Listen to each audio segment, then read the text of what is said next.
One sentence that I try to describe Bridgewater by, and it's meaningful work and meaningful relationships. This is what I want. Meaningful work and meaningful relationships through radical truth and radical transparency. So meaningful work means like we're in a mission together, we're excited about what we do, we want to do it excellently, that's meaningful work.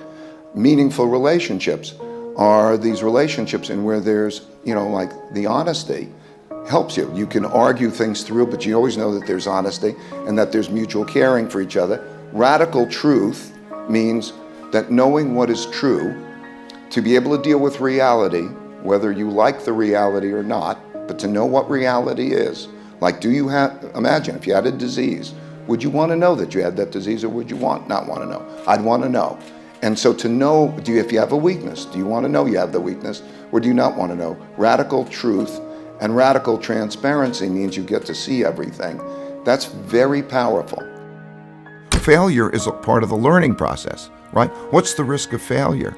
What, you'll be embarrassed, or risk of failure? How do you distinguish failure from learning? In your whole life, failure implies that it stopped, that the game stops, right? If it's part of you're failing and then you learn, then that learning is part of the moving forward, right? So that is what the process is like. Fail, learn, move forward, and constantly do that because you're cutting edge. You're going where people haven't been before in inventiveness. What happens with meditation, as you know, is it's just a simple exercise that allows you first to clear your head and then brings an equanimity to everything. Everything, it eliminates the stress, it eliminates the emotion. And you do it how often?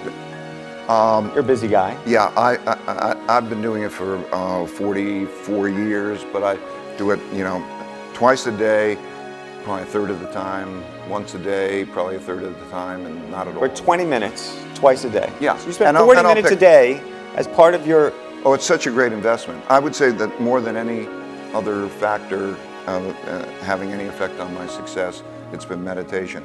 Because the equanimity and also the creativity, because it opens between literally the prefrontal cortex and the amygdala, it opens the two sides of the brains and allows a spontaneity, a creativity, an open-mindedness. And so it's good for not only the health, because you get stress is a terrible thing, but it also is very good in terms of the clarity, and you don't get the emotional hijacking, and it's great for creativity. So it's helped me a lot. It's the biggest gift I can give anyone. I'm 64 years old. Yeah. I don't want to have fears of things of being open. Fears of, in other words, I'm not going to let a fear stand in the way of something that I believe is valuable. Sometimes the high points come from the low points. They're simultaneously, meaning I learn the most when I am making mistakes. And so I know, if I'm making money in the market, it might seem like a high point because you figure, okay, you're making money, but you don't test yourself as much. When you're making a low point and you're in misery, you're saying, how am I doing this wrong? And you're learning a lot, or at least I'm learning a lot. First of all, I have a terrible memory. I'm very unreliable. I'm incredibly forgetful.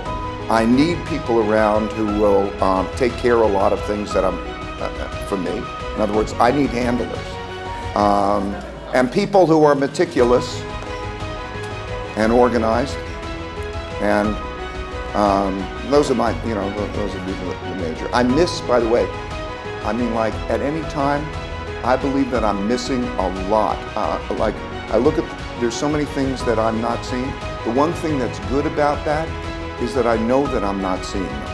And so that's why I keep going to other people who I find see differently. And that's my biggest advantage. My biggest advantage is not what I know. What I know is a small percentage of what I need to know.